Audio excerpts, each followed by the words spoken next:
Back in the 70s, board games and improv theater had a baby, and it was called the role-playing game.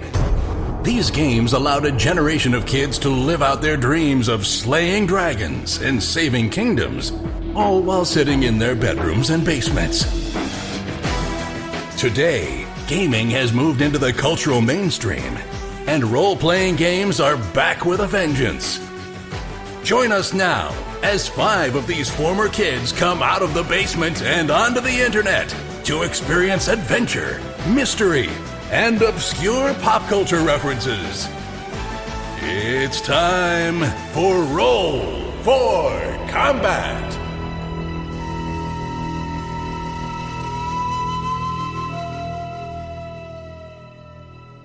Hey there, welcome to Roll for Combat. I'm your GM and host, Stephen Glicker, and in this week's show, the boys form an uneasy alliance with an android who tried to kill them twice, and then they continue to explore the Drift Rock in total darkness in 0G and what could possibly go wrong.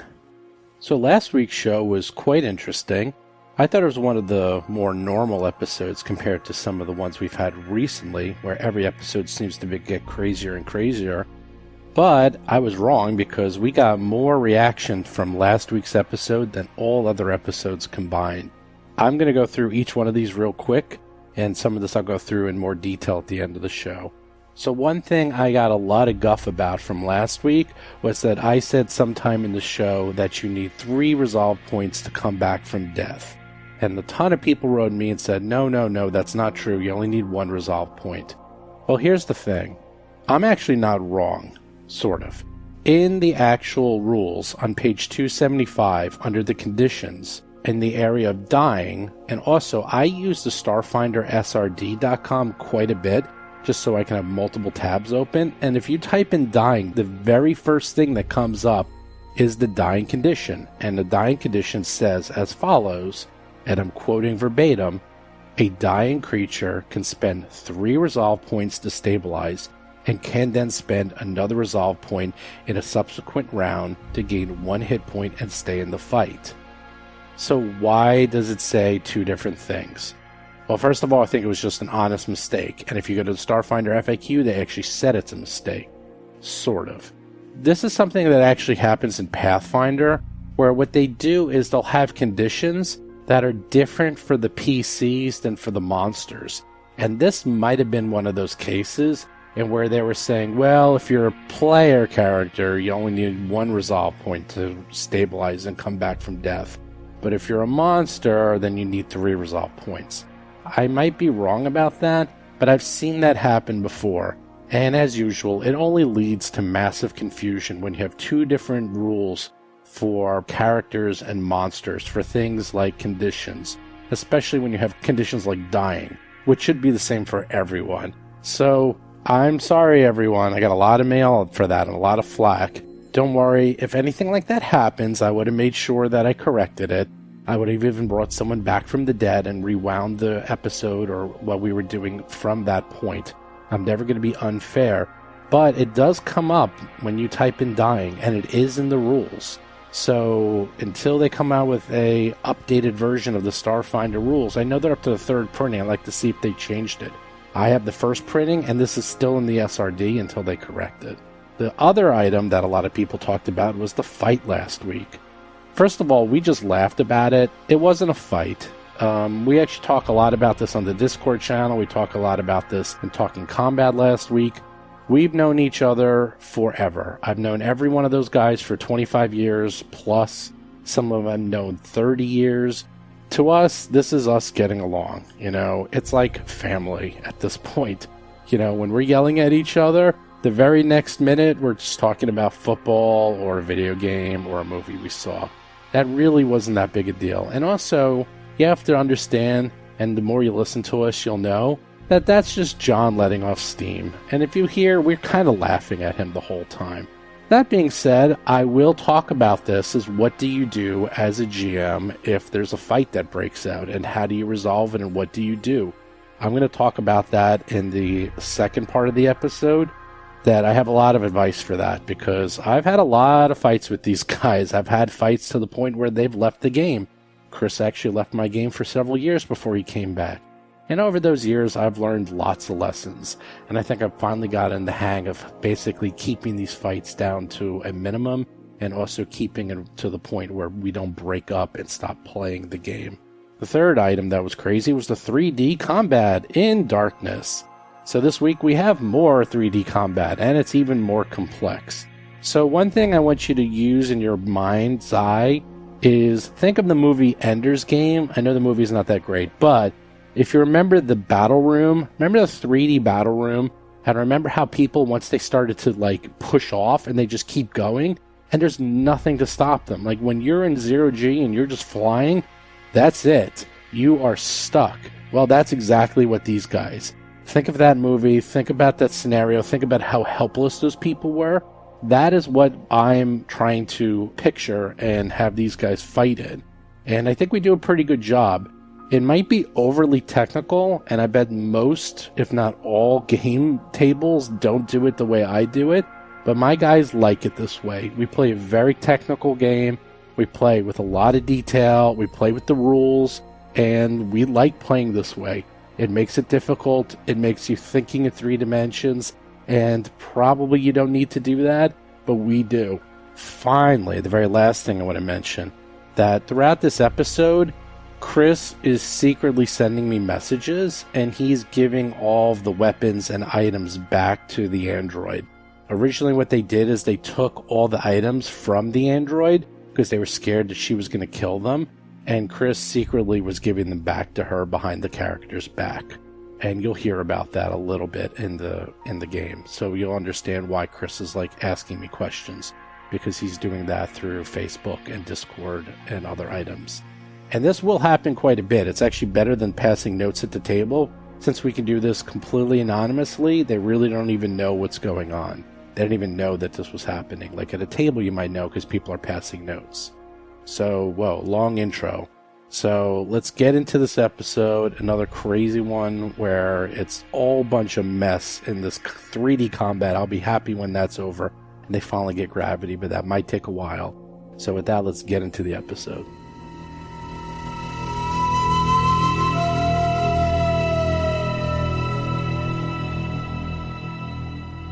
I don't want to break into yet another full argument of it, but I'm coming around to the idea that maybe we should just give her a gun, because once battle starts, it's going to be too chaotic to give her one. Jason McDonald is playing the ysoki mechanic, Tuttle Blacktail, and his drone, Cheddar. You know what? You mentioned that, I'm like, Tuttle, it's okay. We got this. She's really well trained. Chris Beamer is playing the Lashunta operative, Hirogi. Give it to her. Yeah, she's gonna fight. Yeah, it makes sense. She's just not going to a fight. She automatically hits. Give her the weapon that reloads once around. John Statz is playing the Vesk soldier, Mo Dupinsky. Did they notice that she already has the gun in her hand? What do you mean? I don't know. What? I don't notice. I don't know what their guys are looking at. They're looking at her. They're looking at her thinking she's unarmed, and that might not be. If she's holding a gun in her hand, I would imagine we'd have noticed that. So you gave her a gun already. Okay, well. Bob Marquis is playing the human envoy, Rusty Carter. Wait, what does Steve say about that? I don't know what you're doing. I mean, she looks like she's unarmed. I mean, she does have equipment on her, obviously. Okay. I mean, the last thing we said, she was unarmed. Are we gonna? I kind of agree with Tuttle. To me, and I don't want to give her a gun, so that's fine. Well, if Tuttle wants to give her a gun, that's his business. That's fine. Well, we should just give her gun, because she can only do one round. Let's move on. We're done. Let's move on. Does she have a gun though? You don't see a gun, John. That's the information you have.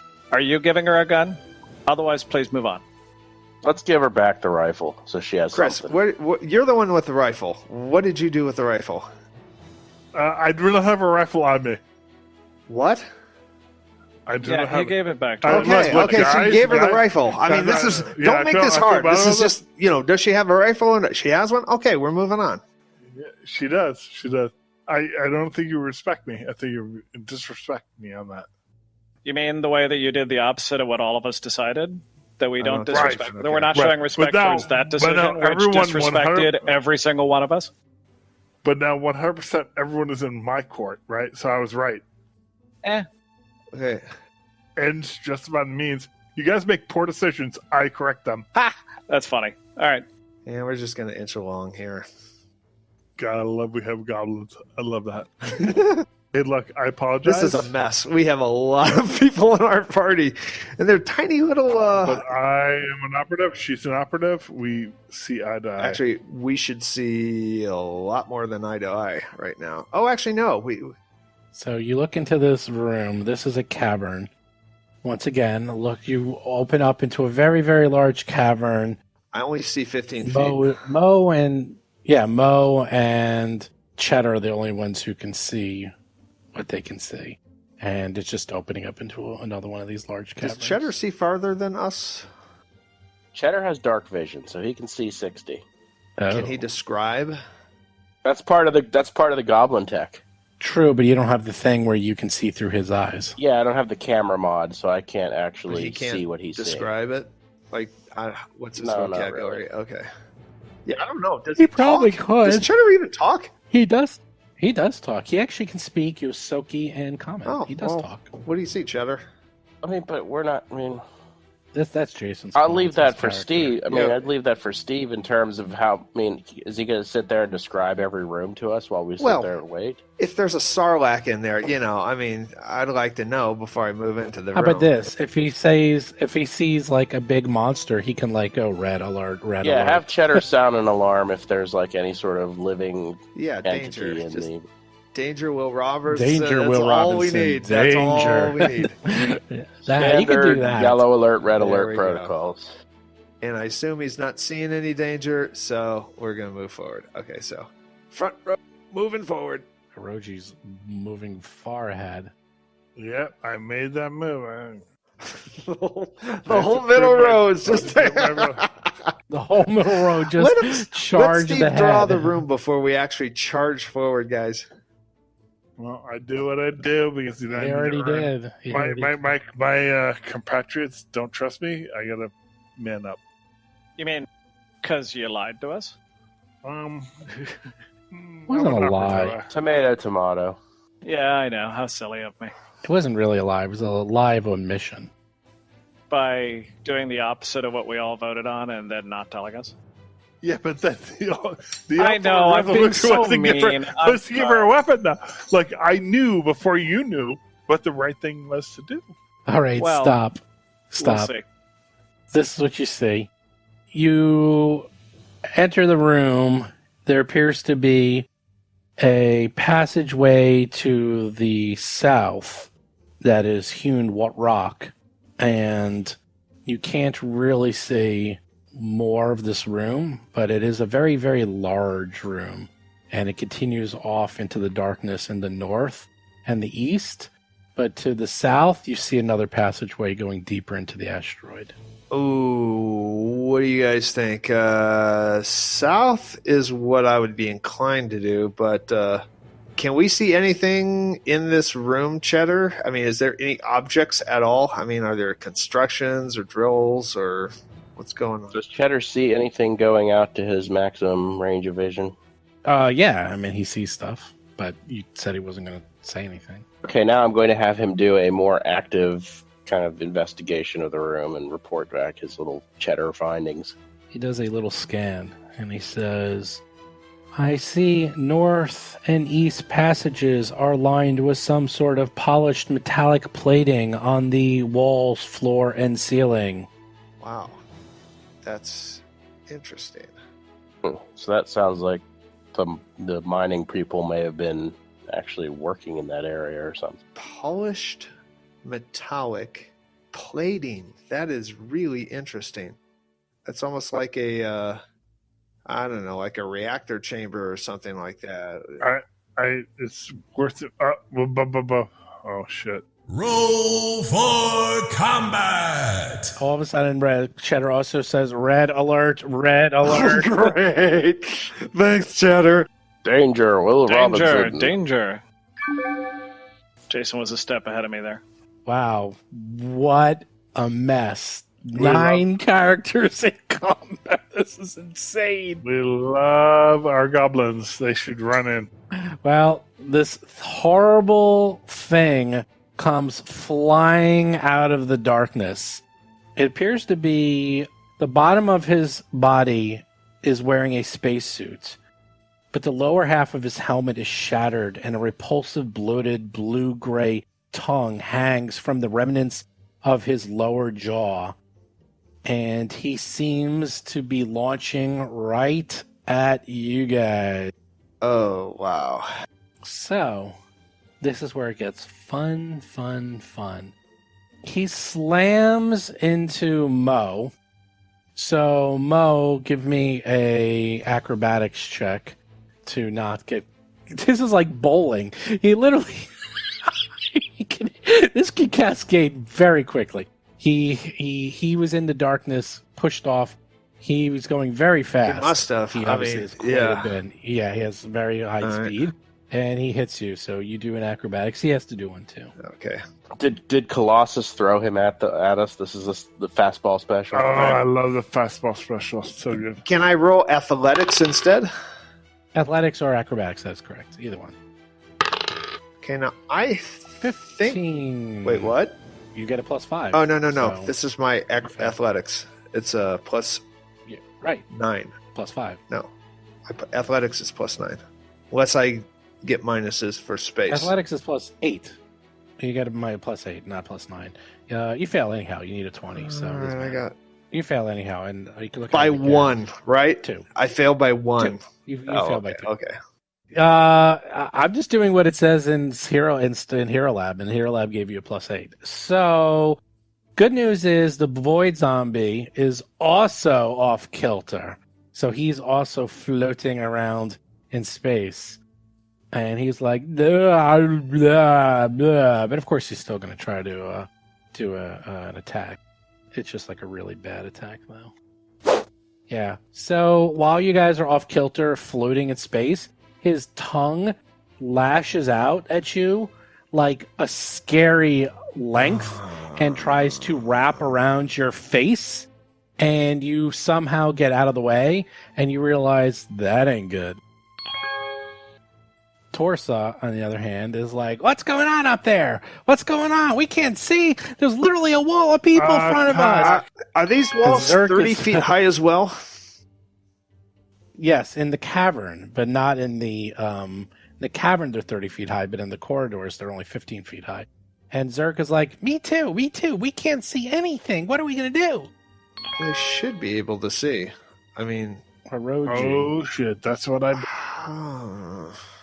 gonna attack. I'm gonna use my. You're at a range too, Hirogi, so you can actually fire or do whatever you want. So at 15 feet up, so you're well out of melee range. Oh yeah, Okay. what height is it at 5 feet? It's at 5 feet, but more importantly, it's off kilter, so it can't even like make attacks of opportunity anyhow. So I move closer to it. it's a full action. No, I'm gonna attack. I'm gonna use my gun.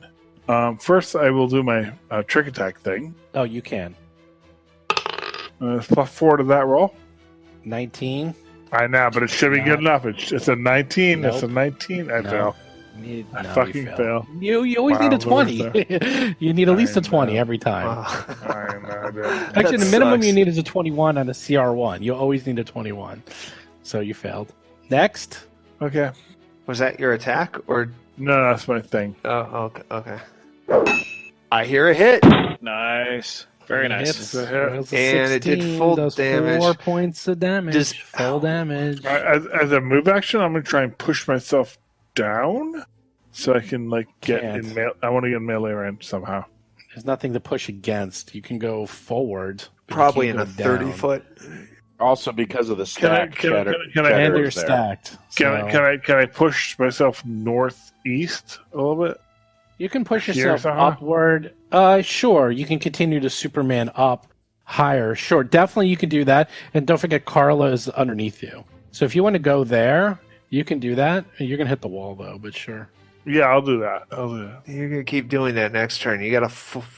Okay. That's all right. I Okay. can shoot. Yeah. I want to go down. I want to crawl. Except here's the problem. You just now you can't see her anymore because you only have 15-foot range of light. So you actually pushed yourself so far up that Yeah, you but can't see. how much is the ceiling? Like, is there a ceiling? Actually, you can see, assuming, it's 30-foot ceiling. Assuming that Mo has his light on it and everyone else, you can see fine because it's like you're lighting up your area and then they're lighting up He's their trying to area, get so into you're melee. okay. Is that what he's doing? I'm trying, man. No, he. Oh, you went way up high though because you had to push up. Yeah, but I want her to have a shot also. Yeah, not I mean the- you're up in the air, so That's all right. I have a gun, and I have a lot of guns. Lots of guns. Tuttle. I meant Tuttle. You're way back there if you didn't move up. Can I really even do much? I mean, I can't really shoot through a crowd of people. Well, you can't even see any of this. You're so far behind. You've got 15-foot high ceilings. You can be on top of as many people as you want. I mean, I don't know where you were exactly. If you were part of the. Should have been with the rest of the. I probably should have been so with that's the rest where of the you're at. stack. Yeah. Okay, So, I mean- There's going to be massive penalties to. Well, minus actually, it's 4. not true because you're 15 feet up. Yeah. Zero you actually- penalties, actually. Nothing's- No. Cheddar's in the way. So -4. But she's off kilter and gets a -2. So hey, what do you know? Try it. You In might that hit. case, I'll give it a try. Shoot. Give it a go. Yeah. Kill that one. You know what you should do? You should throw a grenade. Let's see what happens. Ha! That has not traditionally gone well for me. Understatement of the year. They've taken my grenade privileges away. You roll a 8 for 11 and you miss. Take my gun privileges away too. Apparently. Mo. On the other hand, wait, what about Cheddar? Why is he in a different? Right. Hold on. Yeah, he should be in the same part of the initiative as me. Cheddar is there too. It's diagonally 5 feet down in front of him, so he easily can reach and attack this thing if he wants. Actually, this is the first time we're going to see him really rebuilt since the goblins, right? He used his tactical razorback before, so he takes his tactical razorback, tries to rip into the void zombie, and hits. Wow. Nice. Seven damage? Is that wow? I feel like he's almost like an anime creation now. I should yell out his powers every time. Tactical Razorbat! Yeah, Very actually, nice. you should do that, Jason. In fact, as your GM, I officially order it. Sanction such a maneuver. Because he's that cool. That should happen Summon every time Fiery he does. Phoenix. Mo is spinning out of control. You can do a move action to try to stop being Yeah, I'm going to off do kilter that. And that's again athletics. or acrobatic. Okay, I'm going to do athletics. Roll a 5 and I fail. Oh, that's terrible. You're still off kilter. I might as well use another move action. -2. You can attack. You can attack at -2. Yeah. But Yeah. He's still Okay. off kilter. Yeah, who cares about -2? Yeah, I'm going to attack. Exactly. Yeah, you can attack. You totally can Attack attack. submitted. You're spinning and you're. Nice. And you rolled a 15, did 8 points of damage. That is better than a move. You're doing fine. Yep, I'm done. You're fine. You're just spinning around. Clearly, mag boots or whatever the equivalent is are going to be high on the shopping list. Clara is looking at you all and just sort of laughs. Sure enough, her gun, which was very secretly part of her body armor, even though it is a massive rifle, sort of slipped into her back, maybe even a compartment since she's an android, sort of pops out into her arm. She takes aim and fires. At who? Well, that's the question, isn't it? Because I'm waiting for it. Well, I'm waiting for yeah, it. Oh, that's yeah. the point. I'm waiting for it. That's a really good question she hits because Mo. She I crits really. Mo. Oh. I don't. Oh, she hits. Oh, she. Oh, She gets the kill? she killed. Oh, that's such bullshit. She does 3 Oh, damage shit. and she gets No, a kill. shit. Oh my god. Hey, you know what? I like love her. that. Hey, she's Yep. hitting monsters. That's what we want. Hey. Little things Yeah, that's fine hitting with me. monsters. Hey, She looks at you and she says, and she looks at everyone except for Hirogi and says, remember, professional courtesy. Yeah. All right. And I nod to that because I'm like, yep, that's what I'm talking about. ABK. Always be killing. Yes, that's should have been the name of our website. Always be killing. I get that. Get that URL fast, Steven, right now. Get that URL fast. I'm gonna check out. Put that healing serum down. Healing serums for closers. That's right. That's right, Mo. That's right, Mo. Healing serums are for closers. I went through them all. Killers only. Killers. And the other thing great about Vanilla WoW, though, is always be killing because you always got to kill stuff for experience. And I want to get paid. I want to get paid. I need to always have the quest that gives me the experience for killing these things. And it was like always a double whammy. And it was never enough. I mean, goddamn, we ground it. Yes, but most of the quests were, I'm hungry. Could you go kill 25 pigs and bring back some meat? I know. And, God, are you going to play Vanilla when it comes back? No. Alwaysbeakilling.com has been taken. Moving on. How about .net.org? The not-for-profit Always Be Killing. I don't do .nets. Anyhow, let's keep going. So you did a very good job. This wall of death, which is what I'm going to officially call this thing, because you basically have a wall of death, was, it's actually pretty effective here. I mean, there's 8 of you, and Rusty didn't even get to go. Rusty Just too bad. I had an ability I was going to use. Oh well. Too bad. So I move over to the operative 247, and I say, just stand down a minute. Like, I'll get these guys to your side. Don't worry about it. We got it. So glad I can't hear this. We can hear you siding with her. We can't hear you. Business is business. Actually, it's true. If he could do a telepathy. No, that's true. But I did actually say it. Like, so my friends could hear. It's like I'm not doing the deception. Like, you helped us. Let's continue on. We got to get out of here because we're going to run out of air. You're going to live forever. 2 days worth of air, dude. And we've got a ship within a half hour. We're not in any rush at all. Okay? We go on the ship, we recharge, recharge, and then we go back. I know Rusty really wants to do that spacewalk. What happens when she breaks your legs? And you cannot climb. All right, I'm searching this space void zombie here. He's in a suit, right? Or she is in a suit. Yeah, actually, this looks very similar to the suit from the guy you found floating in the other room. Great. Yeah. And you're guessing that this was a member of the Acheron that has been, let's just say, transformed into something horrible. Which actually begs a question. We looked up the passenger manifest of the Acheron. How many total crew were there? We saw 8 beds, I believe. I think. No, well, I mean, we pulled it out of the computer system. We actually went through that. I just don't remember the answer. I thought I remember the number 8. Yeah. Okay. I believe it was the 8. number of bunks. It was either 8 or 10. 10. Yeah, it was something like that. Well, I'm trying to do a count now. We've accounted for 2 of them. That lets us know, like, how many more zombies may attack us, for instance. Yeah. Okay, I'll say there was 50 people on that ship. Excellent. That's awesome. Perfectly fair. Not a problem. Yeah, this probably is not the only space zombies. They do not travel in solo. They're not rogues. If any of you have mysticism, you can actually roll on this. I do. Really? You have I salute you. I salute you on your superior knowledge. I have no respect for your sorcerer's ways. Tuttle laughs at that hippie shit. It is hippie shit. Checking now because I have a lot. Mood crystals. What did the crystals say? Mysticism. I mean, come on now. What is this called? There, I put a picture in handouts. Oh wow, that is gross. I do have mysticism. Good. Wow, I Hirogi knows of this thing. He knows. Yes. He says, this is a void zombie. And it is not unheard of. You managed to put 2 and 2 together that the Akadas, when they infect you with their void death disease, if you succumb to that death, you then get transformed into a void zombie.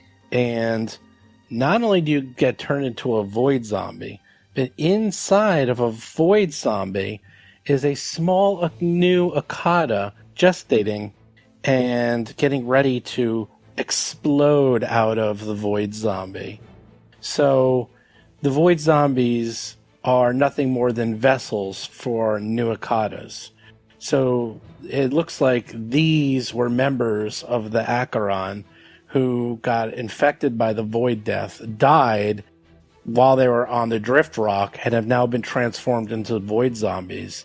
And within a couple of weeks, they will eventually vomit up the Akata into a shallow hole or crevice, and then the void zombie then collapses with nothing left inside its gullet. And a scant 2 to 12 hours later, the Akata is fully emerged, and then usually it eats the rotting corpse as its first meal. Wow. That's horrific. Mo is going to point to the void zombie and then point to Rusty. Just, hey, that's what we saved you from, bud. That could have been you. That's right. Yeah. So inside this void zombie might be either larva or baby Akatas ready to burst out. Oh, no. So, No. Is there any way we can kind of destroy the body to make that not happen? Good idea. Well, you're in the void of space, so who knows? Like, you can't really set it on fire. So Lasers don't you work? can cut it open and see what happens. Well, wait. Laser weapons? So we kill. We just keep. Can we just hit it with lasers? A whole bunch of lasers? Sure, you can keep hitting it. And you rolled so well that you also get 2 more bits of information if you wanted to know about it. It is undead, by the way. And they survive in the void of space, obviously. Right. Hirogi, that's you. You made the roll. You get to get 2 more pieces of info. I would like to know their defenses, if any. They have undead immunities. One thing is, since they have no intelligence, they can't be fainted, Mr. Envoy. Oh, and did they have any weaknesses? Like vulnerability? Susceptible to salt water, just like the Akatas. Oh, that's perfect. That's perfect for our group. We're made of salt water. We'll be back with buckets. I'm mostly made of water, and So salt water basically is holy water. Humans, you don't realize, are 90% water. Salt it's the majority water, to of what be makes us correct. up. There's salt in our blood, yes. Yeah, we are basically salt water. So we just got to pee on them then. And well, this is the void of space, Yes. so it would be kind of like pelting them more like. So, Rusty, that could have been you Yeah. if you... I wasn't hit. I'm good. Yeah, Oh, right. you mean No, before when you had when I the was death. diseased. On That's the right. Icron, yeah. Which all of my boon companions and good friends saved me from, for which they have my great loyalty. Okay, so can we take some of these little pea shooters that we don't use, like does anyone have a laser pistol that they're not using? Nope. Why? To just like keep shooting this thing. To run down your batteries? Well, sure, no, if you want. to kill the little critter inside. Well, it's still... He did say the gestation period was like a couple weeks. Did we kill this creature in front of us or no?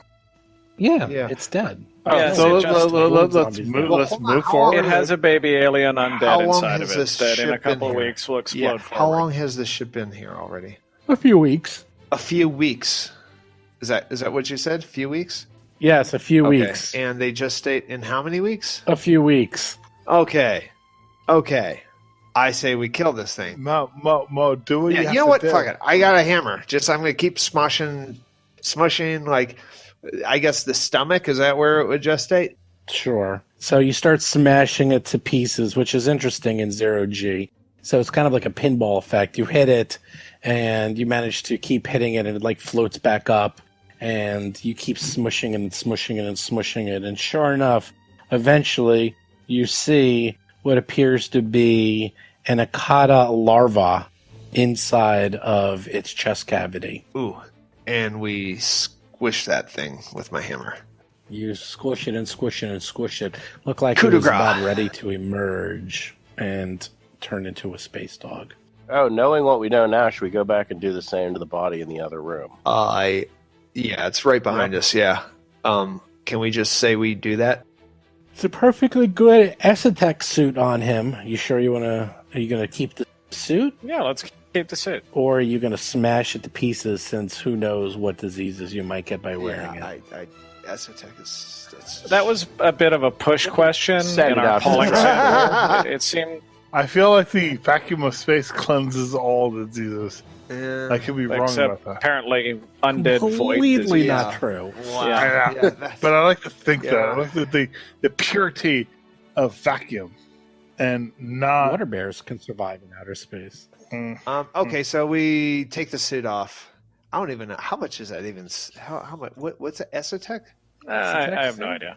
Yeah. It's worth We a couple. may find some use for it later. It's a light Don't worry armor. about it. It's actually not bad.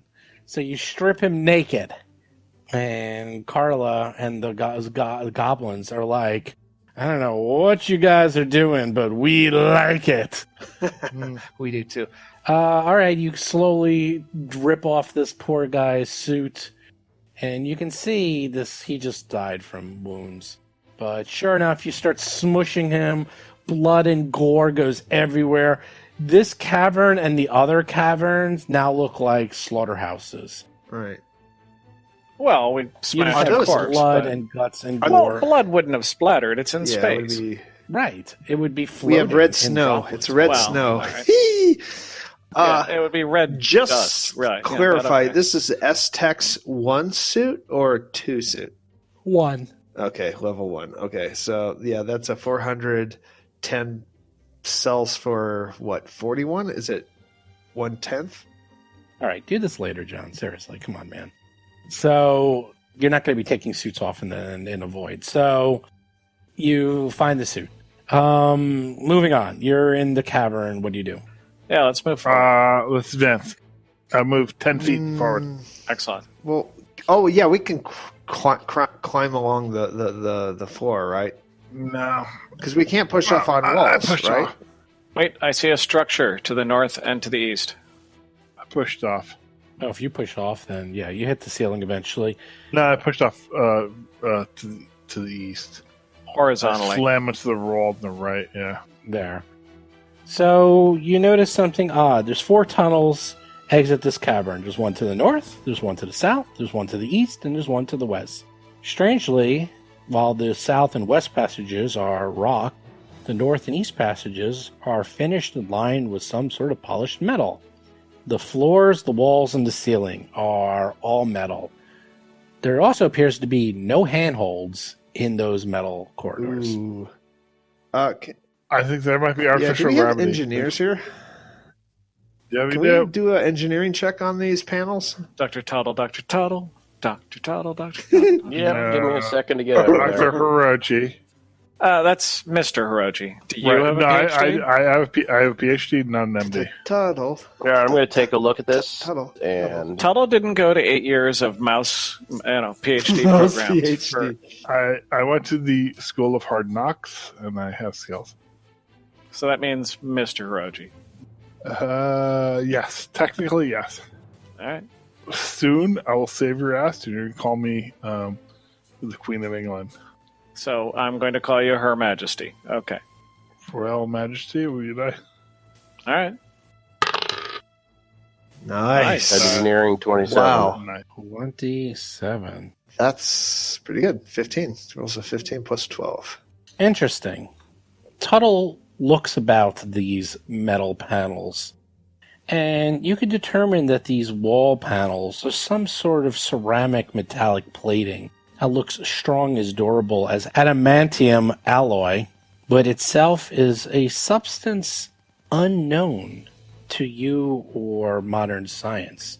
You've never seen its like, nor its material composition before. What this means, you do not know. That means it's worth money. Let's all Yeah, we take all the panels off. Let's yank that panels out of here. Copper wires. Can they be attached? Are they built in? Or Oh, these definitely cannot be detached. Are they smoothly affixed to one another, or are they kind of like patchwork the way They are scarily smooth in perfect condition, I'm which floating. itself is very scary. I'm floating above Tuttle. I'm like, Tuttle, maybe they have artificial gravity in that hallway. Check it out. Move 5 feet east. Fine, I'll go be the guinea pig and move to the east a little bit. There we go. Guinea mouse. Hey, you are a mouse. We should be testing things with you. Ha! It's very insulting. Mousist. Well, there's no handholds in this very smooth corridor, so But does gravity establish or no? he can put his finger or put his foot or something in there. There's no gravity. Nothing's happening. You put yourself sort of in the metal area, and you see also ahead of you another large cavern. Okay, we should get a line and attach it to Tuttle and To Tuttle to pull him back. go fishing with him or something. I did not bring my 15 feet of silk rope because I am not on Galarian. As the phrase bait goes from figurative to literal. Yeah. Oh, trust us. We'll pull you back as soon as you start screaming. All right. I don't know how that would work because you have nothing really to Yeah, I purchase know. yourself into. Well, I do have titanium wire. Do you really? I do. Very good. You brought the rope. All right, I tie do. it Is it on. wire or is it a line that we can It's a titanium line okay. that is for this purpose. All right, so But I mean, do we want to go north, south, east, or west? yeah, I want to go. Well, we're already going east. Let's just go on. Why don't we go clock? I was going to say, why don't we kind of do it clockwise and go Okay. north first? All right. Yeah. Yeah, I agree with that. I mean, I kind of want to do natural caverns to the south and see what horrific things are there. I want to know what's going on. All right, so Hirogi, We want to find the survivors to save them because we are heroes and decent people. we're going to tie you up, and we're going to set you off down there. So get a real tight. We'll tie it around your foot too. That'll give us a little bit more. Who's going down the corridor? Because I'm strong. Actually, you know what? We got these are good for robots. Don't the jump jets don't we have I don't know 5 uses out of them for a back? I think it was about once a day. It's like- so- I thought it was a No, backpack. it's more than That's a that, but battery. it's like once a minute. But I mean, again, he would have no control I once. have 50 feet of cable line titanium alloy. All right, we're going to tie it on to whoever's going first, and that person's going first. Who is that person? Say it's me. Fuck it. I'm All good. right, Mo's going. Just tie No, it. no. Make it me. Well, I'll try and All right, stealth. well, Great. The- Hirogi is tied with it. It's tied to Mo on the other end. Go. yeah. And hold on, we got I'm gonna try. I'm gonna try stealth. we got Cheddar here also on the line. Not possible, but you can We try. also want. All right, so you're just going to push off and just go down the corridor? I'm gonna try and be on the ground and just sort of stealth and pull off on the bottom parts of the ground. You can't. There's nothing to do purchase on. It has to be handholds, or you have to have technology. We're gonna have to push you down, so and you then, can push and then off, pull and you you can back. just float down the hallway. How about? All right, Sounds you good. know what? I'm gonna man up. I'm gonna do that. All right, Great. I'm like, look, guys. we're gonna. How about this? How about this? Since you're not even in control, okay, this is what I'm gonna do. I'm gonna push you down 10 feet, pull you back immediately, regardless of what you see. Yep, exactly. We'll talk. Does that make sense? That makes Okay. sense. We want Great. Cheddar over here too, because he's our anchor guy. Pull out my. Well, if we're gonna do this, shouldn't I do it since I have dark vision? Oh, yeah, that does make sense. I have 15 feet of. Well, Oh yeah. yeah. That's true. Let's get 60 foot of recon. That's a lot better than And also, I can do it without light, so I don't have to a advertise. real that we're coming. stealther in the groove. All right, I like to hear that. Well, in this context, I'm the better stealther. So do you want to go 15 You are. feet or? Yeah, send me Okay. down 15 feet and then bring me All right. back. So I say, operative 247. Can you get in a place where we can get covering fire? And goblins, move into the room. Yeah. For God's sake. yeah, They're like, they're following. Okay, so who's going down the corridor? Tuttle's gonna go down the corridor. How far? Bo's gonna give me about 15 feet of slack, and I'm gonna go out 15 feet. and then we're gonna pull him Okay. back regardless. All right, you push off, you go down this corridor. It seems to be perfectly straight. It is going on for as far as you can see. You go down 15 feet and you can see another 60 feet of perfectly straight corridor. You stop, and what are you going to do? Well, we pull him back. You pull him back. Yeah, and he tells us And that. basically you saw 75 feet of perfectly straight corridor in this exact same metal material. Yeah, we're gonna have to commit to this. Well, we can do 50 feet now because we got a 50 feet cord. Why don't we? This time I'll do it, but we'll let the Yes, you rope do. all the way out to 50 Yeah, feet. that'll give us 90 feet if my math is no. This titanium line. No, That's that gives really us good. 110 feet. Jeez, very bad math. You push off, going down this corridor, thinking this is really a bad idea. Thinking maybe they're going to come back and just pull back a frayed line and no more Tuttle. But instead, you get all the way to the end of the line and you see, give me a perception check. You're still in the corridor, you're 50 feet down, and you're still in this perfectly straight corridor. But give me a perception check for you to understand what you're looking at. 15. 15, not bad. You look ahead of you, and it takes you a little second to sort of orientate yourself, but you see in front of you, the corridor ends about another 50 feet in front of you, and past that, you notice deep space. Oh, so it's 100 feet long and it empties out into space. Footnote: I am so glad I didn't just shoot down here without a rope. You would have been long gone. Yep, we pull him back. Well, All right, next corridor. Well, pull me back, and I report those findings. All right. Is there a way we can close the door? There's no door. There's no door, dude. Can we That is repair? very disconcerting, though. Just knowing that there's just open, well, it's all kind of open space. We're in a void. But you're literally in space, Yeah, in an I know, but asteroid, in pitch black, in zero G. The generator is Creepy. gone. Can we repair it? it's gone. I do wonder why that particular hall is like paved, though. That's a little bit strange. Yeah. You want to do another one?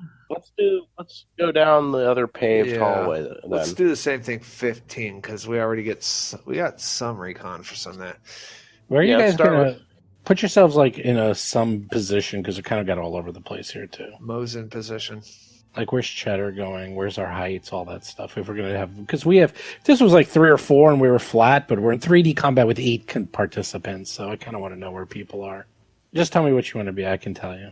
I want to be at 15 feet. Are you there? You guys all like stack? No, you don't want to be there. Where do you want to be? I wanna be you there. want to be there? Okay. In like 15 feet. That's fine. And with gun. And the goblins are hanging out. I appear to be surrounded by untrustworthy people right now. Yeah, the guys in the center, you're going to have a very limited options of which way to move if you have Well, to move. I mean, the problem is it's a 5-foot corridor, so always has to 15 be foot there. high, though. You can stack on top of one another. Like where I am, there can be 2 other people where I am. Yeah, I'm good Okay. where I am. No, there's only one other person where you are, because aren't you? You're below. You're not there. Aren't you there? And Cheddar is on top of you. No, I'm there, and I'm holding on to the side, and I've got the line. Okay, well then Cheddar's actually there. Cheddar's actually there. Yeah, that's fine. Cheddar's there. Rusty's there. Hirogi's there. And I'll say Carla is below Rusty, and the goblins are above and below, or just above. Okay. I was happy on my own in the space I said I was happy in. Okay, all right. Well, then the goblins can be. I would love to move the goblins in first. You're very, very antisocial. All right, what are you doing? All right. Well, All right, gonna do 15 feet down and take a look. mouse on a line. Reel him back in. Now that's interesting. You see a chamber that looks similar to the chamber you were just in.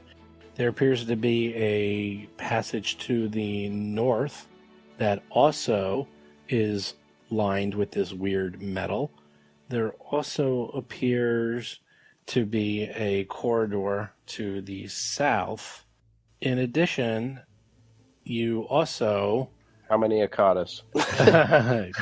20! Pretty much. You notice a creature that is inside of a spacesuit that turns to you and pushes off, but you can get back before Well, that he doesn't have a I'm going light. to say, pull me, incoming, pull me back, pull me back. Does he get any stealth check? Real a bit. Roll for combat. I'll say you're back in, though. Oh, I like the picture of this one. Wow. That looks benign. It's like Very friendly. This one's bad. Yeah. Not happy about this one. Oh, does it just... This one flies no. perfectly. This creature, you see what appears to be a strange creature. It is wearing a spacesuit that you haven't seen before. It's sort of an odd pattern. Its space helmet is destroyed with a large hole in it. It, of course, looks like an undead with large arms and glowing purple eyes. And it perfectly flies right in front of Tuttle, who is attached to his tether. And this thing also seems to be floating in and out of corporeal space. Oh, no. Explain that last part. Yeah, that's a problem. It's incorporeal. It's incorporeal. Yeah. We need to do a Okay. knowledge check on this thing. Pronto. It claws its claw through Tuttle. Oof. It rolls an 8, hits with an 18, does 9 points of damages. It rips literally like right through your soul. And everybody has to give me a will save. Oh, Wait, good. Everybody? Everybody. Mo gets 22. Oh, Lord. Tuttle gets a 1. Oh, Tuttle. A lot of nice saves I'm looking at other than Tuttle. Well, the goblins are on the fence. I'm on the fence. Maybe Tuttle Hirogi. gets a 1, Rusty gets a 19, Clara gets a 22, Torsa 14, Zerg 15, Hirogi 18, Mo 22. Everybody makes their save except for Tuttle.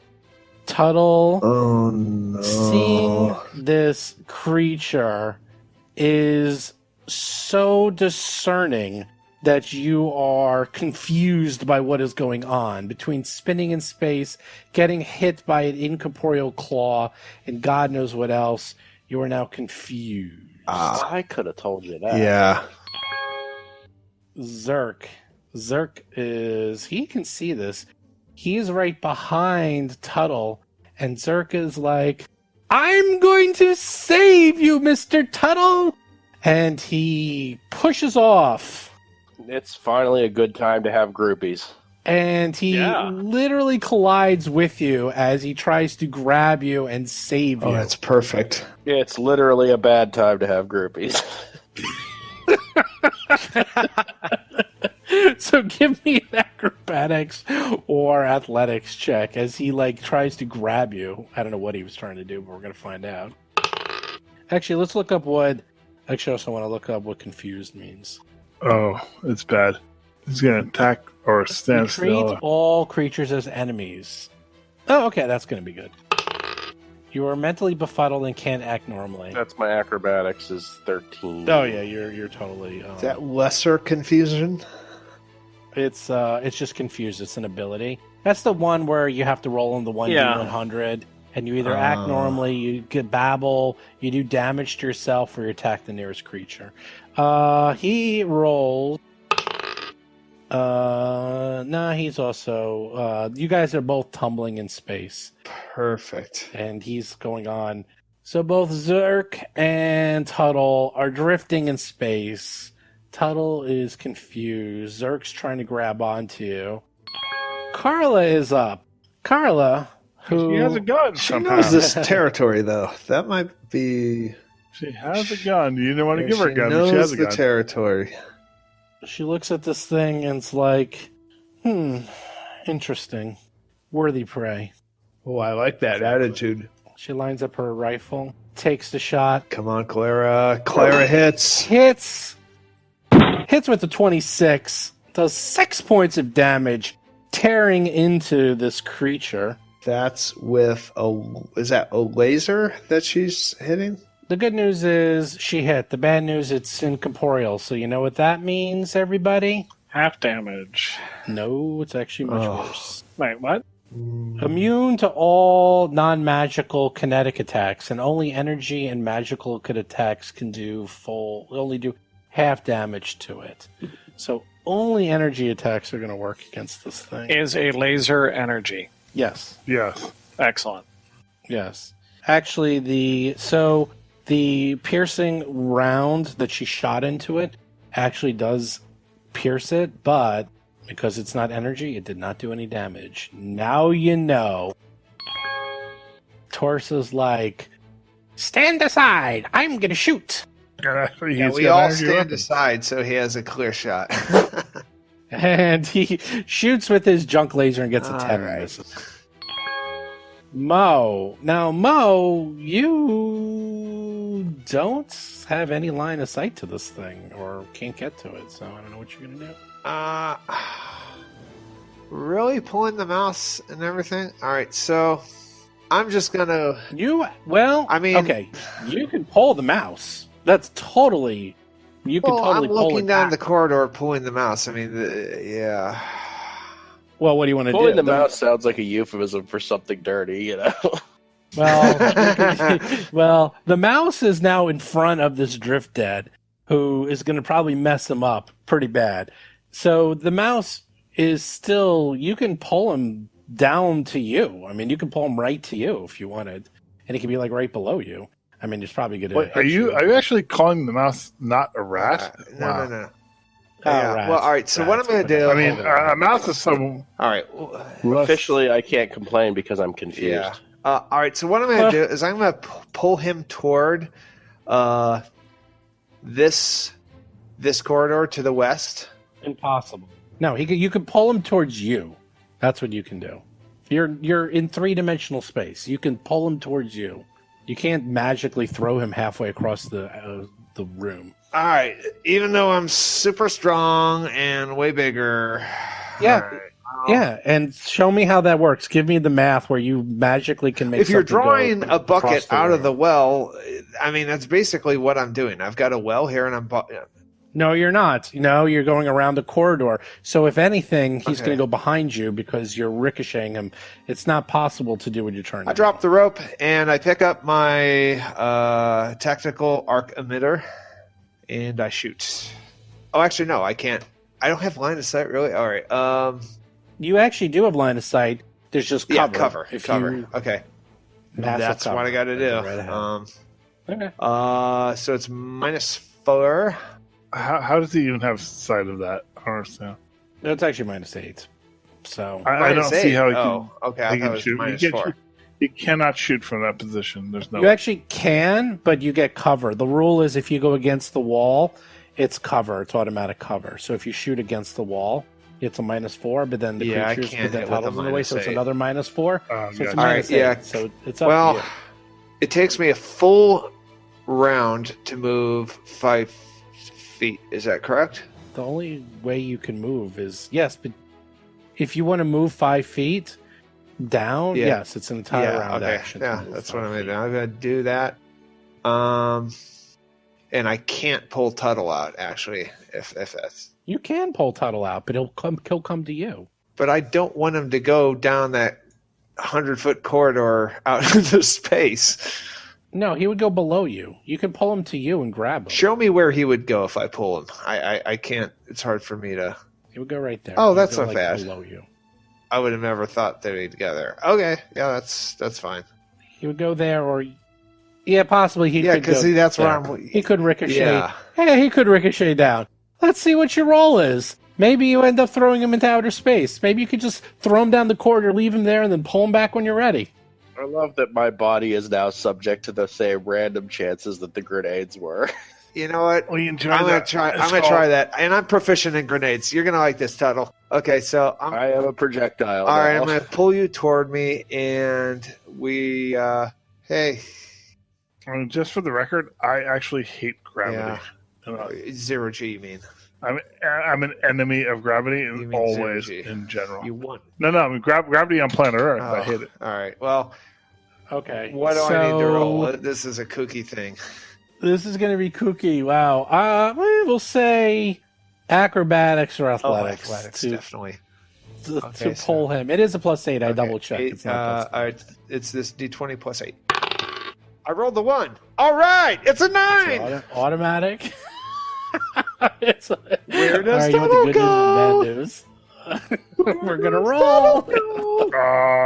Tuttle. Hell, I'm already there. Oh my god, this is great. 1, 2, 3. All right, this actually isn't too bad. Tuttle ends up right next to the that's wall. actually perfect. He almost manages to. You kind of pull him, and he goes way too far. He almost goes down that corridor, Like a pinball. very close, Like a pinball. but he's like right, and he smashes into that wall, and he's confused, so he can't do anything. Too bad there aren't any bumpers in this room. We could score some points off of. Hirogi, you're like, what is going Is there on here? any way I can move in past this creature? Past it? There's nothing for you to push off of, dude, really, you guys unless are you're pushing stuck off where of. you are. You can only push off of Clara. That's it. Or you can push off Clara.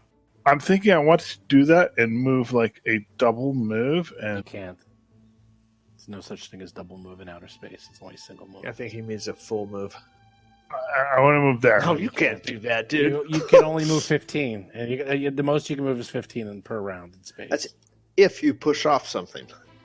Right after you push off, and you're gonna have to make a roll because All right, you're pushing off. I'm gonna tell my compatriots. I'm gonna tell Rusty especially. I'm like, fall back, draw it into us, Yeah. and I'll. This is where we die. I think you guys are full. You can't even push off anywhere. And that's okay. I'm gonna do a double attack, and I'm gonna use my ability. You can do that. Well, you can't do a double attack. Use your Actually, ability. Use your ability to make one He has a attack. clean line of sight too. You actually do have a clean line of sight. That's good. Okay. Operative. All right. Let me do that first. Yeah. Operative. Action. Let me try and do. Yeah, exactly. Let me try and do something. All right. Hold on. I gotta roll my. You got it, crit. You're basically the only one who's probably going to attack on this. I don't know. 27. Good course. job. All right, You so I actually succeed. managed to All succeed. right, so let me in your roll my hit. trick attack. Laser pistol. You hit. Beautiful. I'm gonna add 1d4. Well, you only do half damage. You actually did 2 points of damage, but you only do 1 point of damage because it's incorporeal. And other thing would... I'm just going to say it's going to do half, so you do another 1 point of damage. I thought it was all. Yeah, exactly. I think it's all combined and then half. But that's horrific. Yeah, combined. It still would have been, because it's 4, you did 2, so you're fine. So you did 2 points of damage. I relate to my comrades this is not good because, we need magic. Can you do a knowledge check? I will try and do a knowledge check for a free action. Mysticism. Bob, are you keeping track of all the damage that we've done so far? I'm trained in mysticism. The damage has basically been the 2 that you just saw right there. It's All 1. right. It's not even 2, it's 1.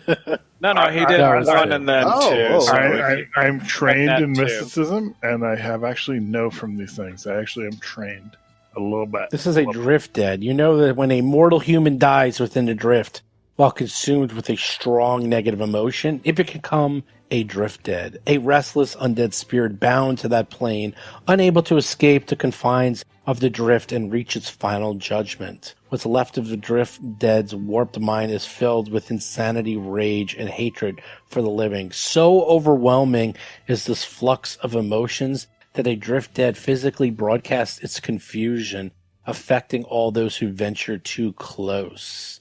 Just to check, dying with a negative emotion, does that include the emotion of, oh crap, I'm dying? A little bit more than that. Okay. It is linked to the drift, and it is traveling back and forth between the material plane and the drift. Hence, it's an incorporeal spirit that is trapped within 2 realms. You get to know one additional thing if you want. You can know its offense, some of its defense, some of its special abilities, things like that. I would like to know its defense. Well, you already know that. So You want his vulnerabilities. It's undead and it has the spatial. It's incorporeal, so I'll give you any something weaknesses? I like weaknesses. No weaknesses. Ouch. Offense? I'll give you one. It can tear away chunks of planar material, ripping apart the molecular bonds of matter, ripping open the flesh of nearby creatures, and that sounds like fun. Maybe you'll experience that. That sounds horrific, yeah. Yeah, sounds fun. Great. Rusty, you're up. Energy weapon.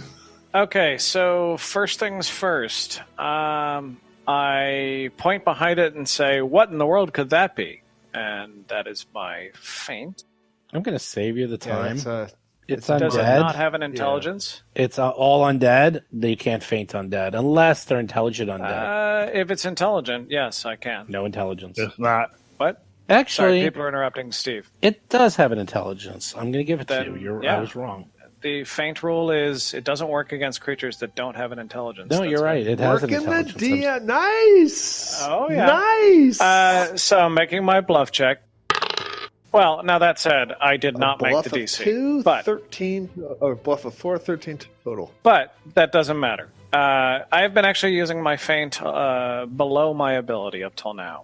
So even on a failure, it is flat-footed against me until the end of my next turn. If I had made my bluff check, it would have been flat-footed against all of us till the end of my next turn. I will be doing that bluff against everything we ever fight, and if you want, delay till after me, and I'm going to start. Oh, that's a good thing.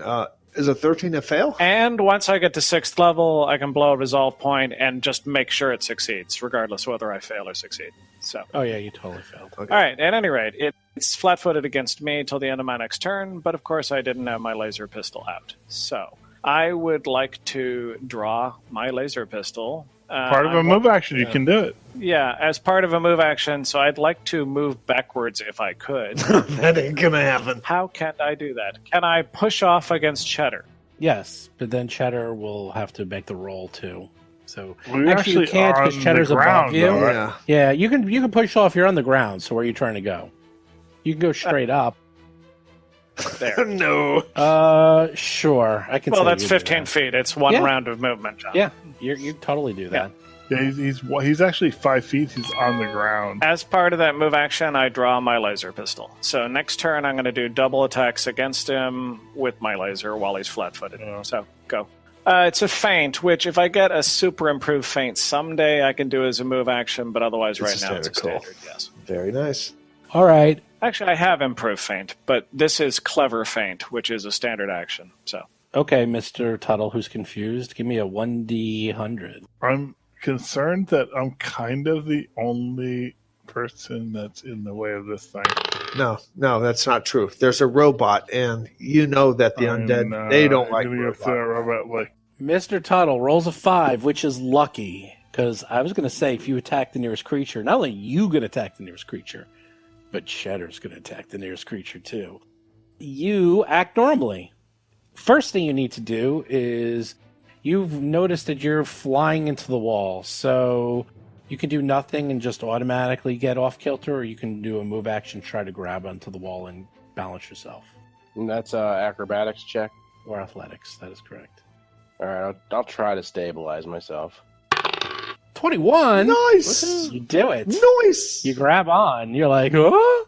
Also, You're do I get another will Yeah. save at any point to try I to was throw going this to ask off? that too. Nope. Really? Okay, just Nope. checking. All right, well, we're our little guys. Our little guys are around here. Too, I'm not going to yes. worry There's about nothing wrong. me There's a guy firing, there. but I'm going to issue some commands to Cheddar while I'm at least semi-sane. Okay.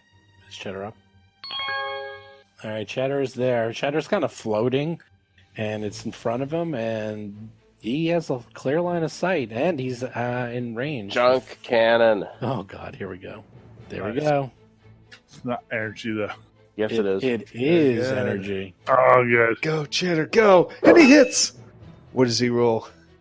Well, he did 4 points of Rolls damage 18. of fire and electricity damage, which is 2 points of damage. 2 points of damage. So he does hit. Oh, Cheddar. It's something. Nice.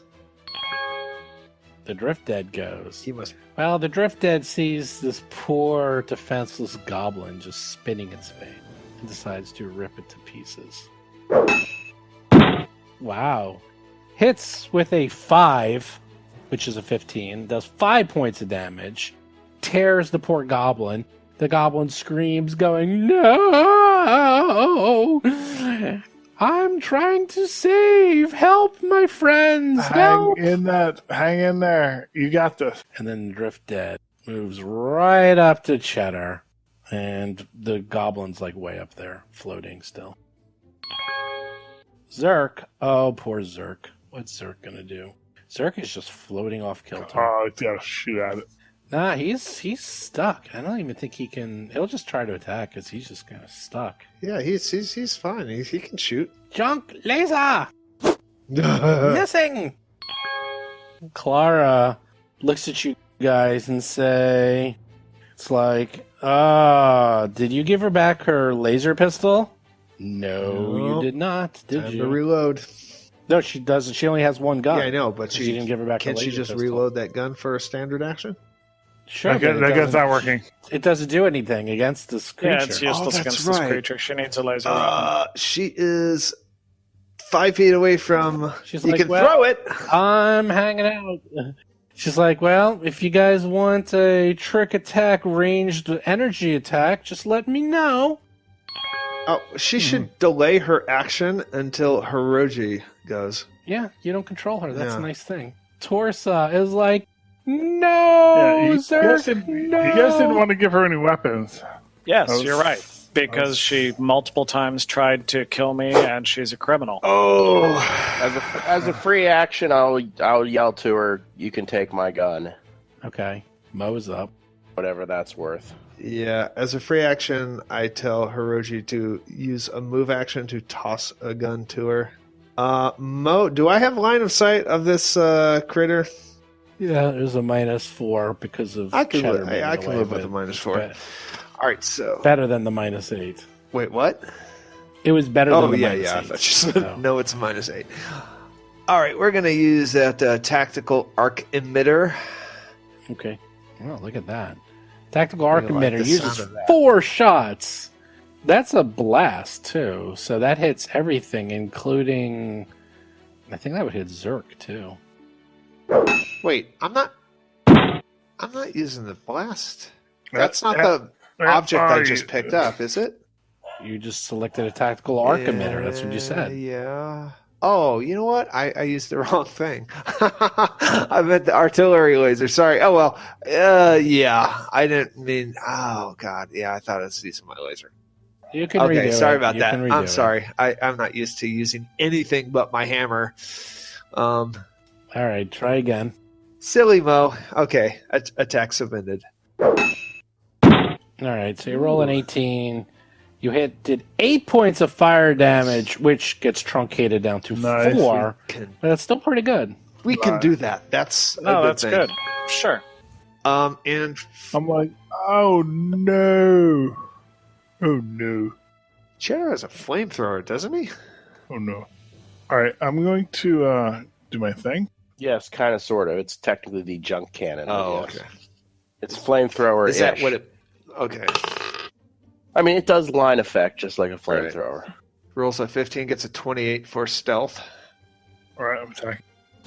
and misses because he rolls a 4 for his attack, getting a total 8.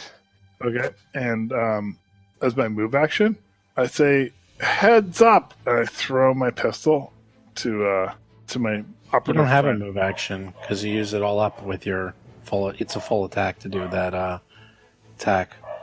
Is that true? This is Yeah, it is. Free action, let go of the weapon. It'll be floating in the air in the space right next to her. In her True reach. that. You can do that. I let it go. I say, I've got another. Grab this one. Yeah. Okay, that you can do. I'll give you that. Yeah, make the zero gravity Yeah, work that's for true. you. We are It'll kinda- float- It'll float right there. She's only 5 feet away. All right. Yeah. So, also, let's plan after the holidays, seeing it's 11 now. Well, let's just finish up yours and then we'll plan. Okay. Just because Well, you're in the I'm middle of going to- moving and stuff, so I don't want to forget this. Like a week or two. I have slammed against the wall, correct? Yes. Just acrobatics or athletics to try to not be off. Acrobatics. Acrobatics rolled an 18 for a 25. You're awesome. You're like, no problem. All right, so how many actions do I have now? I can't recall. That was it was a move. Was that an action, or was that Yeah, reactive it's a to the move. previous move? It's a move.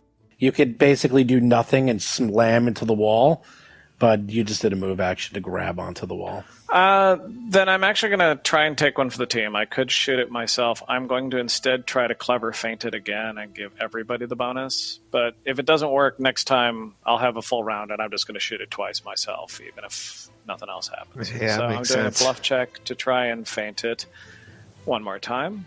How many times can you do that per day? I'm not sure of the limitations of that. I rolled a 1, so it failed. It'll be flat-footed against me next round, but nobody else. As far as the limitations of feint, I'm not aware of it. It's not listed in that ability. Huh. Well, actually, I linked up the description in Discord. You can look at it yourself. Yeah, it doesn't say. Yeah, it's. I would think that you well, only I get am- it once per. But it only applies through the following turn, so it's Yeah, not I also guess an infinite so. ability. Yeah. I have to keep It trying doesn't say. So. All right. At any rate, I'm done. I guess you could keep doing it as a standard You action. can keep doing it, but it literally takes a standard Yeah. action. So Sure. it's But it gives advantage to the Yeah, whole yeah. party. If and that's it's the worth it advantage if he of makes so, it, though. yeah. well, Right. that's what the envoy's all about. The envoy doesn't attack; Yep. it gives buffs to Yep. everyone else. He's our bird. So it You all totally don't know makes it, but I'm your leader. We don't know it. We I definitely know don't know that. I am agreeing with that. And Okay. accept that fully. All right, so All right, Tuttle, finishing up. I'm going to tell you, yeah, and this is the last round of you being confused. So just roll the 1d100, and ooh, that ain't good.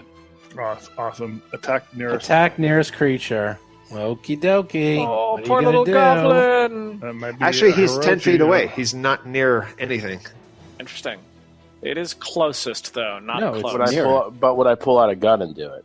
It's whatever Wow. you want to do. Whatever you would do as Tuttle. Dig deep into your mouse ratness, and what would Well, you I do? mean, I have a gun. I would probably, if I had my force to attack, I guess I'd pull out a gun and shoot. Oh, hell yes, you Yeah. would. Why would you ever do anything Yeah, else? kill that Yeah, goblin. mathematically, the one closest to you is... No, the goblin's not actually there. The goblin's on top of Hirogi. The one who's closest to him is Hirogi, by far. Oh, shit. I didn't know Yeah, that. no, I he's- thought the goblin was right next Same to him. distance and same height. No, they're all stacked. Those are... I'm using Pythagorean theorem, and that goblin is closer. no, he's not. He's 10 feet A below. square plus B square. No, he's not. He's 10 feet below and 10 feet in front. Let's just stop arguing. Tuttle shoots at Hirogi. Luckily, Tuttle's a terrible shot and rolls a 6 and totally misses. So, now what are you going to do with bro. Cheddar, though? Well, we know what Cheddar Cheddar's nearest What's Cheddar going to do? creature. Cheddar's Enemy. nearest creature is the enemy. That is correct. That's Do right. it, The Cheddar. absolute closest. So, Cheddar is a nice accident. There you go. Hirogi's starting to think about grenades, and Range junk cannon will provoke. Oh wait, yeah. Well, sorry. Look, can I undo that and do the bat instead? Or except the bat's not going to do anything. That's correct. Do the Go for provoke. a fight. You don't care. You're a robot. This thing, it's not going to swallow your soul. Oh wait, he's going to do his chainsaw wing attack. nice. I'm about to. I'm actually. I think That's that's physical. actually That's got physical. energy. That's not. No, I It's thought it actually slashing. has. Yeah. Let me- I'm actually going to You press the don't want button that. soon. Press the button. I No. might. I might actually. I can't do it during Cheddar's turn though. True. Could have done it during your turn. Oh, I think it's a standard action. Can I? Button. Can I move? And And I'll take the attack of opportunity and just shoot the gun. Okay. Well, except that's stupid. No, I'll take I'll do the attack that does no damage. Well, what? You're Wait. confused. It's up to you. Why don't you do this? Why don't you roll a 1d3 in which attack you do, since you're confused.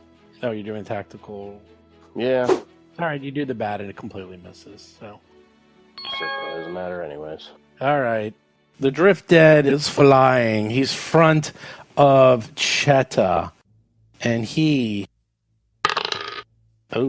Drift Dead decides to move up 5 feet.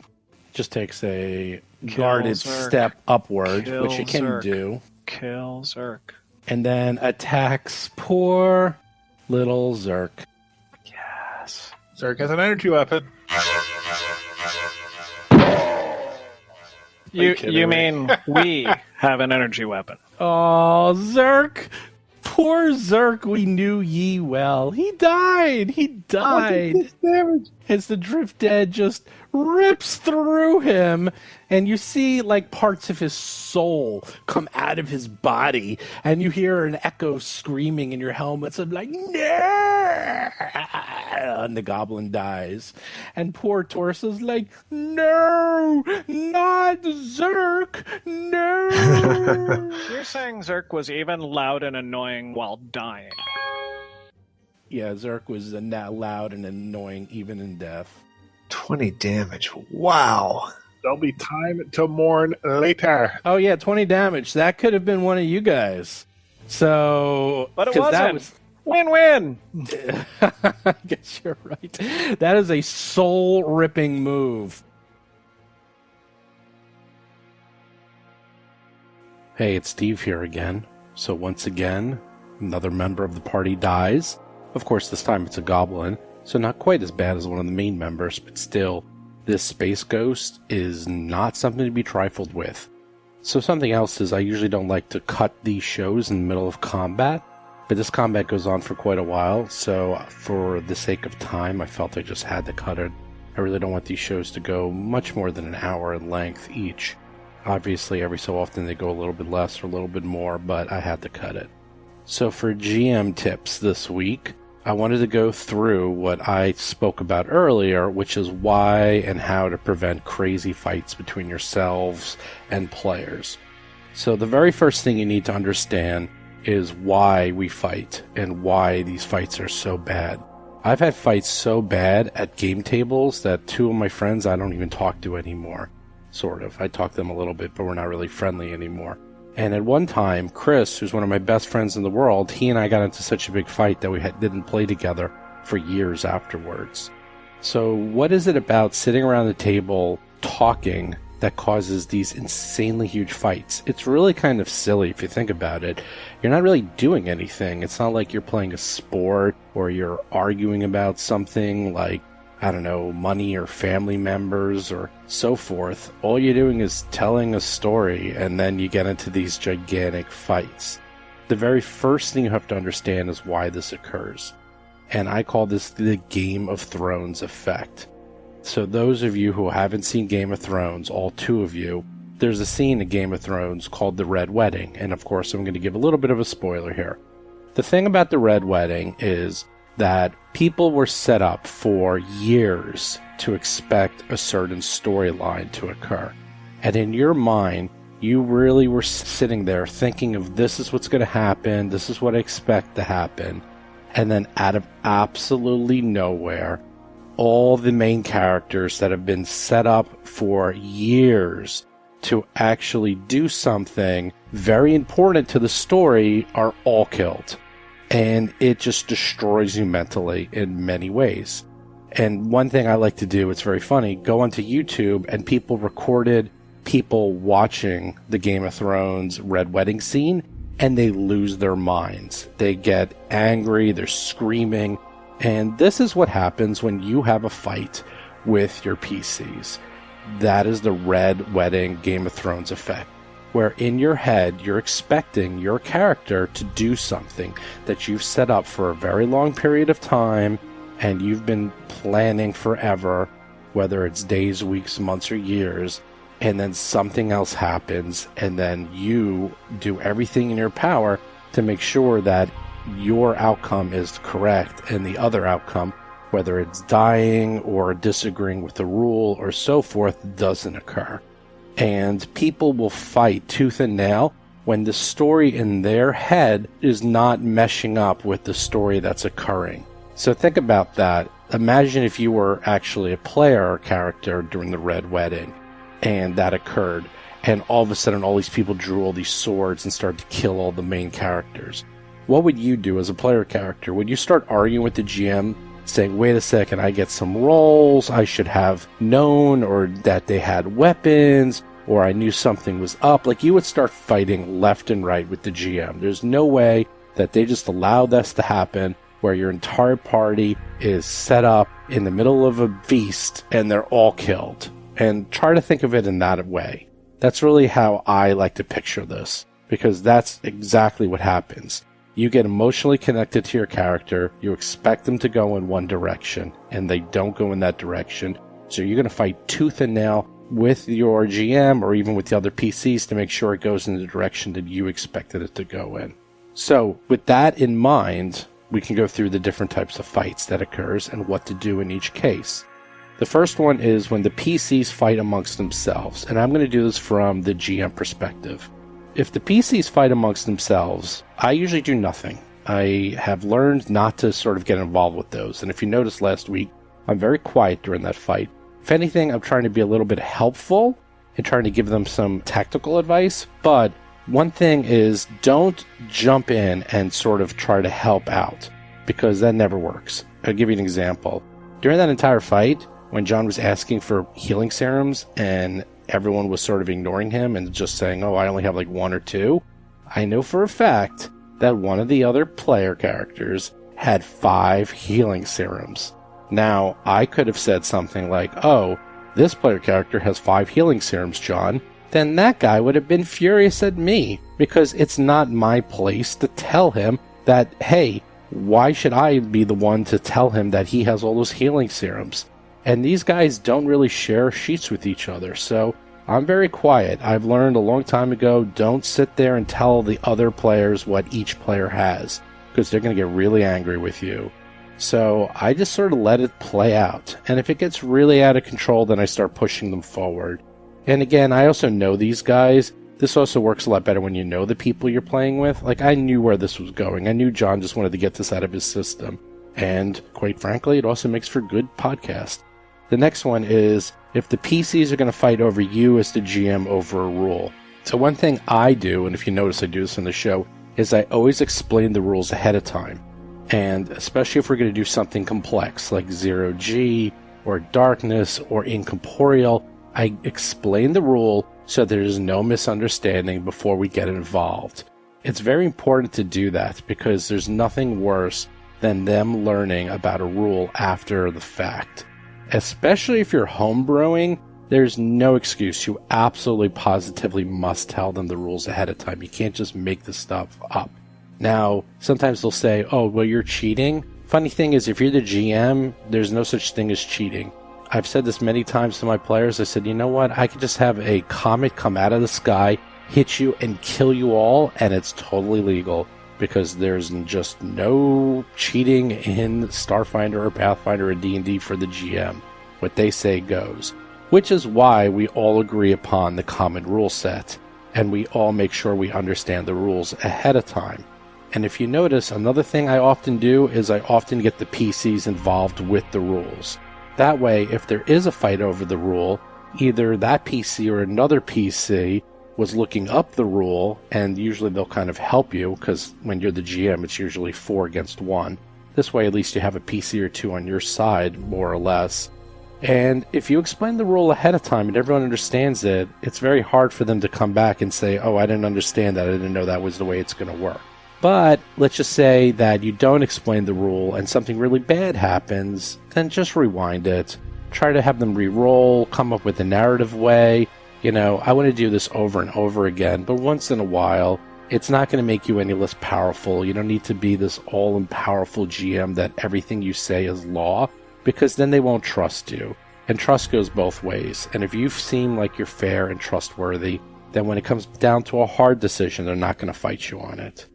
And then the last one, I would say, is if you as a GM have an issue with the PC.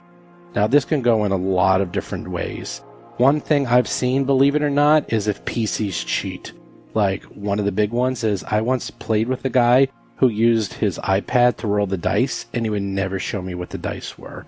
And after a while, I was like, no, you can't do that anymore. And we got into a big fight over it.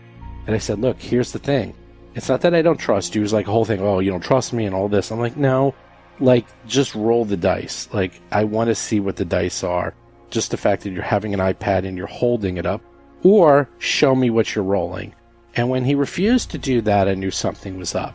So something I've actually done in tournaments, which I actually once in a while will do in a home game, is I bring a 20-sided die that's black and white, clear, easy to read, and it's like the size of my fist.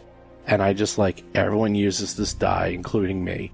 That way, there's no cheating. You can see exactly what everyone rolls. It's in front of everybody. And that works really well in conventions. It works pretty good at home play, but at conventions, I hate when I go to a convention and people have dice that are impossible to read, or like the size of a tick, and you can't read the die at all. I just bring this big honking black and white die that's the size of my fist, and I go, here you go, this is what we all use, no cheating allowed, end of story. The other item sometimes is if they change something, like a rule, or if they change what their character can do, or suddenly they have powers they didn't have before. Again, not too hard to dispute with them if everything's written down, and you have character sheets. I usually like to use Hero Lab or another online component, so everyone has the sheets ahead of time. Again, black and white, clear as day. It's a little bit harder, but then there's no arguments. But if you have something like a toxic player, that's a whole other story. I can do 10 episodes on just a toxic player. But real quick, if you have a toxic player at your table, get rid of them. Period. End of story, end of discussion. It's a collaborative game. Everyone's playing together, and if one person's going to ruin it for everyone else, then just get rid of them. I actually probably will do a whole thing on this, because there are people, griefers they're called in the gaming industry, and that's all they want. They get fun out of making everyone else's lives miserable, and I've seen them in the role-playing world. There's not a lot of them, but they do come and they do exist. Hopefully it's not one of your friends. It's usually someone who's random, or a pickup group, or someone you just met who doesn't understand how they're playing. And that's something else, is like, if they're being a griefer because they're doing it because they don't understand the game, that's one thing. But if they're doing it because that's the way they have fun, is making everyone else's lives hell, then you gotta get rid of them. So I'm kind of going on a rant here, but you kind of see where I'm going with that. So again, if PCs fight between themselves, let them work it out. Try to step in a little bit, being helpful, but don't try to put one PC against another one. If a PC's fighting over with you as a GM with a rule, try to avoid that whenever possible. Be very clear with the rule set you're using. If you're going to be doing something very complex, make sure you explain the rule ahead of time so everyone's clear what the rules are. If something does come up, like that you didn't explain ahead of time, make sure you try to get another PC to help you look up the rule, so that you have more than yourself on your side, so at least you have one other person to help you define the rule. And also, talk about the rules together as a group. Like, if you notice, I do that too. Sometimes I'll come up with a rule, and I come up and I'll look up a rule, try to understand it. Someone else will say, I don't think it works that way, and we might discuss it as a group. And quite frankly, that's kind of some of the fun of the game, is discussing the rules. And then finally, if you as a GM have an issue with the PC, it's real easy. You're in charge of the game. You can kill them off if you wanted to. You can sit down with them. I can probably just do a whole thing just on that alone, because that's sort of a whole other issue. But generally, I like to only play with people that I know and respect and understand that they want to play and have the same goals that I do. And if they don't, I either don't play with them, I either kick them out of the guild. I kick them out. You can see where I'm coming from. I kick them out of the game, or I try to sit down with them and try to understand what they're getting at. And if it was an honest mistake and they just made a small mistake and they didn't really mean to be a griefer, or if they're actually trying to disrupt the game for everyone else, then you just got to get rid of them, because it's a cooperative experience. So I can go on and on about this, as I'm already going on quite a bit, and maybe I'll talk about this more in the future, but that should start you off. Again, Game of Thrones effect, put yourself in that situation, put yourself as a player, and the GM just killed everyone off in your party. What would you do, and how would you handle it? And again, if they did it by the rules, there's not a lot you can do about it. If they cheated or did something wrong, then you got to talk to them about it. So with that, let's get to the next areas. So once again, we have our $100 Amazon gift card giveaway. All you have to do is review the show on iTunes or Stitcher or Facebook. write us at contest@rollforcombat.com. And if I call your name, you get a $100 Amazon gift card. All you got to do is write me. So this week, it's Joshy Poo. Joshy Poo, you have won a $100 Amazon gift card. Just write me here at the show, confirm who you are, and you will get that card. So, once again, please follow us on Facebook, follow us on YouTube, on Twitch, on Twitter, on you name it. Whatever we're on, you have it. Do follow us definitely on iTunes. iTunes really helps out the most since we are a podcast. Definitely put in some reviews.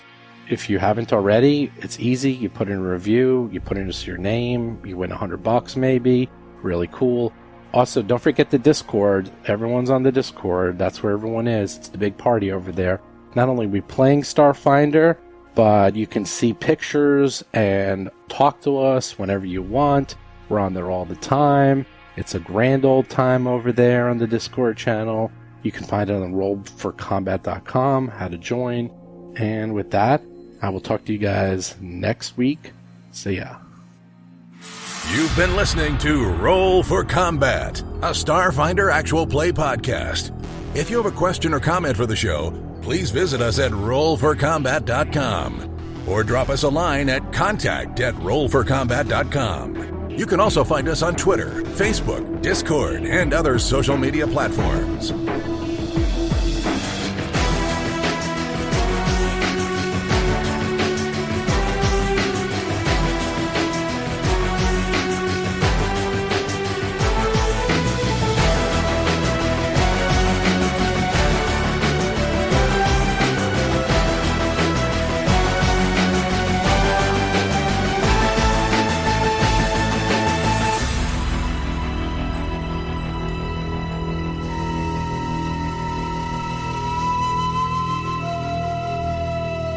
You've been listening to Roll for Combat. Until next week, always remember that no Tom Hanks were harmed in the making of this podcast.